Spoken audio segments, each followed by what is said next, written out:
आगाज में आपको बताएं कि कराची नीपा में बच्चे के मैनहोल में गिरने से जान बहक होने का वाकया सीसीटीवी फुटेज सामने आ गई।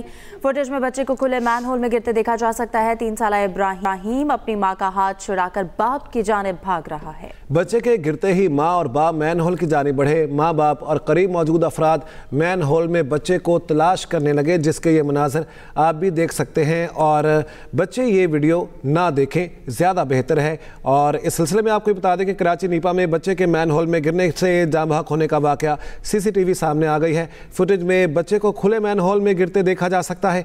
3 साला इब्राहिम अपनी मां का हाथ छुड़ाकर बाप की जानिब भाग रहा है। बच्चे के गिरते ही मां और बाप मैनहोल की जानिब बढ़े। माँ बाप और करीब मौजूद अफराद मैनहोल में बच्चे को तलाश करने लगे। आपको इस सिलसिले में बता दें कि कराची नीपा में बच्चे के मैनहोल में गिरने से जान बहक होने का ये जो वाक़या पेश आया, इसकी सीसीटीवी अब सामने आ गई है। ये बच्चा मैनहोल में किस तरह गिरा, आप ये मनाजिर देख सकते हैं। फुटेज में बच्चे को खुले मैनहोल में गिरते हुए देखा गया। 3 साला इब्राहिम अपनी माँ का हाथ छुड़ाकर बाप की जानिब भाग रहा है। बच्चे के गिरते ही माँ और बाप मैनहोल की जानिब बढ़ते हैं। माँ बाप और करीब मौजूद अफराद मैनहोल में बच्चे को तलाश करने लगते हैं। जी हाँ, नीपा में बच्चे के मैनहोल में गिरने से जान बहक होने का ये वाकया है, जिसकी सीसीटीवी फुटेज सामने आ गई है। फुटेज में बच्चे को खुले मैनहोल में गिरते देखा जा सकता है। 3 साल इब्राहिम अपनी मां का हाथ छुड़ाकर बाप की जानिब भाग रहा है। बच्चे के गिरते ही मां और बाप मैनहोल की जानिब बढ़े और माँ बाप और करीब मौजूद अफराद मैनहोल में बच्चे को तलाश करने लगे, जिसकी फुटेज आप इस वक्त देख सकते हैं कि नीपा में ये अफसोसनाक वाकया पेश आया है। बच्चे के मैनहोल में गिरने से जान बहक होने का ये वाकया है और सीसीटीवी फुटेज सामने आ गई। फुटेज में बच्चे को खुले मैनहोल में गिरते देखा जा सकता है। 3 साला इब्राहिम अपनी मां का हाथ छुड़ाकर बाप की जानिब भाग रहा है। जी हाँ, सोमवार के रोज़ ये वाक़या पेश आया था और 15 घंटे के बाद ये बच्चा मिला था। कराची नीपा में बच्चे के मैनहोल में गिरने से जान बहक होने का ये वाक़या सीसीटीवी सामने आई है। फुटेज में बच्चे को खुले मैनहोल में गिरते हुए देखा जा सकता है। 3 साला इब्राहिम अपनी मां का हाथ छुड़ाकर बाप की जानिब भाग रहा है। बच्चे के गिरते ही मां और बाप मैनहोल की जानिब बढ़े।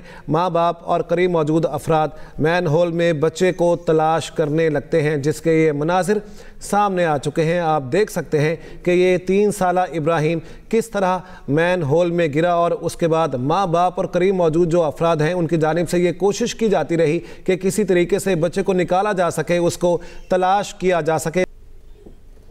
कराची में बच्चे के मैनहोल में गिरने का ये वाकया सिंध हुकूमत इब्तदाई रिपोर्ट से गैर मुतमईन।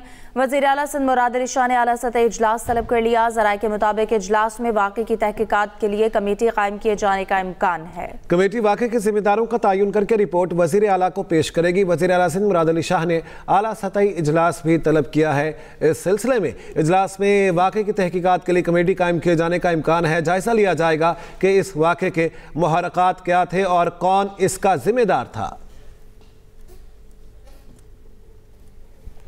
लाहौर हाई कोर्ट का 13 साला बच्चे को हकीकी वालिदैन से लेकर लैपालिक वालिदैन के हवाले करने का हुक्म। अदालत ने लैपालिक वालिदैन से बच्चे की हवालगी हकीकी वालिदैन को देने का ट्रायल कोर्ट का फैसला कलअदम करार दे दिया। अदालत ने रिमार्क्स दिए बच्चों की हवालगी के केस में उनकी ख्वाहिश और जहनी कैफियत को मुकद्दम रखा जाए। जस्टिस फैसल जमान खान ने 8 सफ़ात पर मुश्तमिल तहरीरी फैसला जारी कर दिया। फैसले में कहा गया सुप्रीम कोर्ट के फैसले के मुताबिक बच्चे की राय को अहमियत देना ज़रूरी है। मौजूदा केस में बच्चे ने लैपालिक वालिदैन के साथ जाने का बयान दिया। अदालत ने 1 हफ्ते के लिए बच्चे को हकीकी वालिदैन के साथ भेजा। बच्चे ने दोबारा पेशी पर फिर लैपालिक वालिदैन के साथ जाने का बयान दिया। मोहम्मद हारून साथ हैं, उनसे इस बारे में मज़ीद जान लेते हैं। मोहम्मद हारून, अदालत ने किस बुनियाद पर यह फैसला दिया? जी बिल्कुल, लाहौर हाईकोर्ट ने बच्चों की हवालगी के केस का जो है ना वो फैसला सुनाया और इसमें अदालत ने ये रिमार्क दिए कि बच्चों की हवालगी के केस में इनकी ख्वाहिश और जहनी कैफियत को जो है हमेशा मुकद्दम रखा जाता है। अदालत ने 13 साला बच्चे को हकीकी वालिदैन से लेकर लैपालिक वालिदैन के हवाले करने का हुक्म दिया। अदालत ने जो ट्रायल कोर्ट का फैसला था हकीकी वालिदैन को बच्चे का देने का, उसको भी कलअदम करार दिया। लाहौर हाई कोर्ट के जस्टिस फैसल जमान खान ने सैयद अरशद अली की दरख्वास्त पर जो है 8 सफ़ात पर मुश्तमिल फैसला जारी किया। फैसले में लिखा है कि सुप्रीम कोर्ट के फैसले के मुताबिक बच्चे की राय को अहमियत देना जरूरी है। मौजूदा केस में बच्चे ने लैपालिक वालिदैन के साथ जाने का बयान दिया। 1 हफ्ते के लिए बच्चे को हकीकी वालिदैन के साथ भेजा है। बच्चे ने दोबारा पेशी पर फिर लैपालिक वालिदैन के साथ ही जाने का बयान दिया। अदालत ने यह भी कहा है कि बच्चे की हवालगी केस असूली तौर पर हकीकी वालिदैन को तरजीह हक हासिल होता है। हकीकी वालिदैन। मोहम्मद हारून, बहुत शुक्रिया इस बारे में अपडेट करने के लिए आपका। अब आपको बताएं कि मई में पाक भारत जंग खतरनाक साबित हो सकती थी। नायब वज़ीर आज़म इसहाक डार का तकरीब से खिताब, कहा भारत ने सिंटास मुआहदा एकतरफा मुअत्तल करने का ऐलान किया। मसला कश्मीर हल होने तक खित्ते में अमन नहीं हो सकता। दुनिया में नए तनाज़ात आलमी अमन के लिए खतरा है। इसराइल ने गाजा में इंसानियत का कत्लेआम किया। पाकिस्तान तनाज़ात के हल के लिए मुज़ाकरात और सफारतकारी की हिमायत करता है। मौसमियाती तब्दीली इस वक्त एक बड़ा चैलेंज है। आलमी मुआशी मंजरनामा तब्दील हो रहा है। रूसी सदर व्लादिमीर पुतिन ने वाज़ेह किया है, रूस यूरोप से लड़ने का इरादा नहीं रखता। अगर यूरोप हमारे खिलाफ जंग का फैसला करता है तो हम भी तैयार हैं। गैर मुल्की मीडिया के मुताबिक रूसी सदर ने इल्ज़ाम लगाया, पहले यूरोपीय लीडर्स यूक्रेन के हवाले से मुज़ाकरा से अलग थलग रहे, अब वो यूक्रेन पर होने वाले मुमकिना मुआहदे को ख़राब करने की कोशिश कर रहे हैं। रूसी सदर ने मज़ीद कहा, अगर यूरोपीय हुकूमतें सिफारतकारी की जानिब वापस लौटते हुए मुज़ाकरात का हिस्सा बनती हैं तो हमें कोई एतराज़ नहीं, क्योंकि उनको इससे ज़मीनी सूरत हाल का दुरुस्त अंदाज़ा हो सकेगा। डोनाल्ड ट्रंप रूस यूक्रेन जंग रुकवाने के ख्वाहिशमंद। अमेरिकी सदर डोनाल्ड ट्रंप ने व्हाइट हाउस में मीडिया से गुफ्तगू में कहा, यूक्रेन की सूरत हाल बहुत पेचीदा है, यूक्रेन का मसला हल करना आसान नहीं। कहा गया कि ये रूस जंग खत्म रुकवा देंगे तो नोबेल इनाम मिलेगा। The war with Russia and Ukraine, he's going to get the Nobel Prize. What about the other 8 wars? India, Pakistan. Think of all the wars I ended. I should get the Nobel Prize for every war, but I don't want to be greedy. Actually, the woman who got the Nobel Prize said, "You've got to be kidding.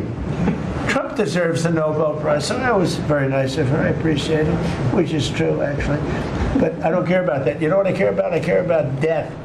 I care about all the people that are dying. America ने 19 ममालिक के तारकीन वतन की तमाम immigration दरखास्तें रोक दी। इनमें green card और अमेरिकी शहरियत की दरखास्तें भी शामिल हैं। अमेरिकी मीडिया के मुताबिक इन ममालिक में Afghanistan, Iran, Libya, Myanmar, Somalia, Sudan, Turkmenistan, Yemen और दीगर शामिल हैं। ट्रंप इंतजामिया की जानिब से ये इकदाम अफगान शहरी के नेशनल गार्ड्स पर फायरिंग के वाक़े के तनाजुर में उठाया गया। पंजाब हुकूमत ने पतंगबाजी से मुतालिक नया पंजाब काइट फ्लाइंग ऑर्डिनेंस 2025 जारी कर दिया। सूबे में पतंगबाजी, पतंगसाजी और पतंग फरोख्त करने के लिए सख्त कवायद व ज़वाबित नाफिज कर दिए गए। मजीद जानते हैं लाहौर से मोहम्मद इलियास से।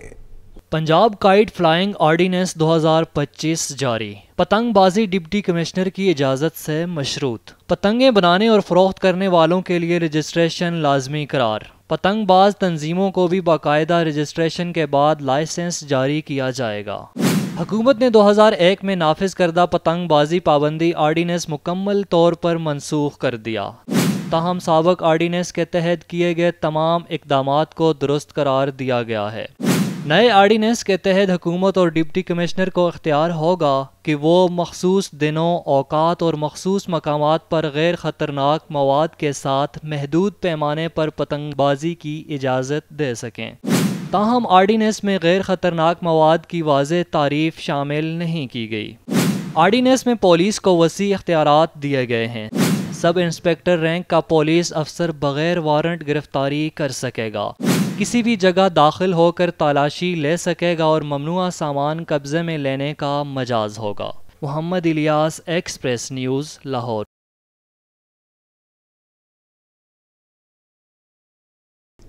फैसलाबाद में शोहर की जुबान काटने के खिलाफ पुलिस ने मुकदमा दर्ज कर लिया। बीवी ने डांट डपट पर शोहर की जुबान काटी। जबान दांतों से काट कर अलग कर दी, शौहर बोलने से कासिर। आपको बताएं कि फैसलाबाद में ये वाक़या पेश आया है। शौहर की जबान काटने के खिलाफ पुलिस ने मुकदमा दर्ज कर लिया। पैमरा हेडक्वार्टर्स इस्लामाबाद में काम की जगह पर ख़वातीन को हरासानी से तहफ़्फ़ुज़ के मौजू पर आगाही सेमिनार हुआ, जिसका एहतमाम फेडरल मोहतसिब बराए तहफ़्फ़ुज़ ख़वातीन अज़ हरासगी बराए वर्क प्लेस के इश्तराक से किया गया। इसी बारे में मज़ीद बताएंगे खालिद महमूद। इस्लामाबाद में काम की जगह पर ख़वातीन को हरासानी से तहफ़्फ़ुज़ के मौजू पर हुआ आगाही सेमिनार। फौजिया वकार फेडरल मोहतसिब बराए तहफ़्फ़ुज़ ख़वातीन अज़ हरासगी ने मेहमान ख़ुसूसी की हैसियत से खिताब किया और कहा, काम की जगह पर हरासानी के खात्मे के लिए मुल्क गिर मिशन और इसकी जिनसी बुनियाद पर तशद्दुद के खिलाफ 16 दिन की आगाही मुहिम मुल्क भर में जारी है, जिसके जरिए कोई भी शख्स कानूनी तहफ़्फ़ुज़ात, शिकायत के तरीक़ेकार और काम की जगह पर हरासा करने और इम्तियाजी सलूक के खिलाफ अपनी शिकायत आसानी से दर्ज करवा सकता है। फोस्पा की इस आगाही मुहिम का स्लोगन हम बदलेंगे सोच है। इस मौके पर कायम मकाम चेयरमैन पैमरा सिकंदर रशीद चौधरी ने कहा, हम वर्क प्लेस पर खवातीन के लिए इम्तियाजी सलूक को ख़त्म करके और अपने इदारों में जीरो टॉलरेंस पॉलिसी अपनाकर एक बावकार और महफूज माहौल फराहम कर सकते हैं। काम की जगह पर ऐसा माहौल फराहम करने से खवातीन भरपूर तरीके से मुल्क की तरक्की में अपना किरदार अदा कर सकेंगी। सेमिनार में सवालों जवाब का सेशन भी हुआ, जिसमें वफाकी मुहतसिब सेक्रेटरीट की टीम ने शुरका के सवालात के तसल्ली बख्श जवाबात दिए और शुरका में मुतल्लिका कानून और शिकायती तरीक़ाकार से मुताल्लिक मालूमाती मवाद भी तकसीम किया गया। Khalid Mahmood, Express News, Islamabad. पाकिस्तान पहली बार आलमी क्रिप्टो फोरम्स पर आला सतह नुमाइंदगी करेगा। वज़ीर मुमलिकत बिलाल बिन साकिब दुबई और अबू धाबी में आलमी क्रिप्टो इवेंट से खिताब करेंगे। बिलाल बिन साकिब के 4 दिसंबर को बाइनेंस ब्लॉकचेन वीक में शिरकत करेंगे और अमारात के वजीर बराए AI उमर सुल्तान भी इवेंट्स में शरीक होंगे। पाकिस्तान की डिजिटल इकोनॉमी में आलमी सतह पर बड़ी एंट्री पाकिस्तान की नुमाइंदगी को तारीखी और बेमिसाल करार दिया जा रहा है। पाकिस्तान आलमी इनोवेशन इकोसिस्टम से शमूलियत की जानिब बढ़ रहा है। पाकिस्तान अब आलमी डिजिटल मईशत की तश्कील में किरदार अदा करेगा। बिलाल बिन साकिब की 4 दिसंबर को बाइनेंस ब्लॉकचेन वीक में शिरकत। अमेरिका में एक हफ्ते के दौरान मौसम सरमा का तीसरा तूफान आ गया। सर्द हवाओं, बारिशों और बर्फबारी से पेंसिल्वेनिया, इलिनॉय, मिशिगन और अलास्का समेत कई रियासतें मुतासिर हुई। कई इंच बर्फ पड़ने से शहरी घरों में महसूर होकर रह गए हैं। अब तक के लिए इतना ही। देखते रहिए एक्सप्रेस न्यूज़ और रखिए हर खबर पर नजर।